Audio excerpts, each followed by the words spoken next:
Nakumpiska ng Ilocos Sur PNP ang mahigit 600,000 pisong halaga ng hinihinalang shabu kasunod ng matagumpay na pagkakaaresto sa isang high-value target sa isinagawang buy-bust operation sa Barangay Lubong, Santa Lucia, Ilocos Sur. Kinilala ang sospek sa alias na Steph, 42 anyos, miyembro ng Sputnik Gang at residente ng Dolores, Taytay, Rizal.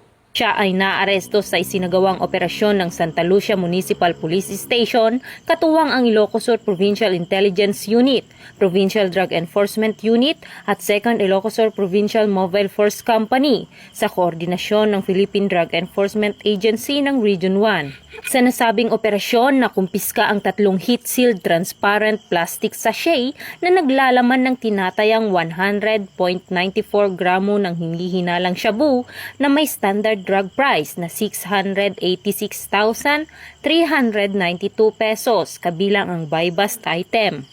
Na-recover din ang mark money, personal na pera at iba pang mga kagamitan na may kaugnayan sa ilegal na aktibidad.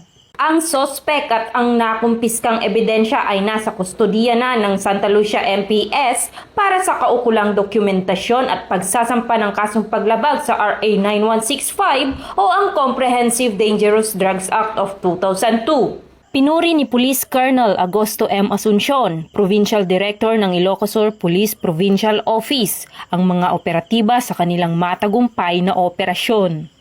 Binigyang diin niya ang kahalagahan ng patuloy at pinaigting na kampanya laban sa ilegal na droga upang mapanatili ang kaayusan at kaligtasan ng komunidad.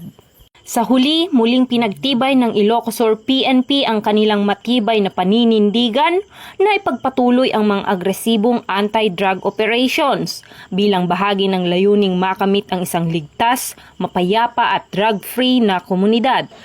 Mula dito sa Ilocos Region, ako ang inyong PNN Correspondent, Patrolwoman Nikki Lyra Barbero, alagad ng batas, tagataguyod ng balitang pulis.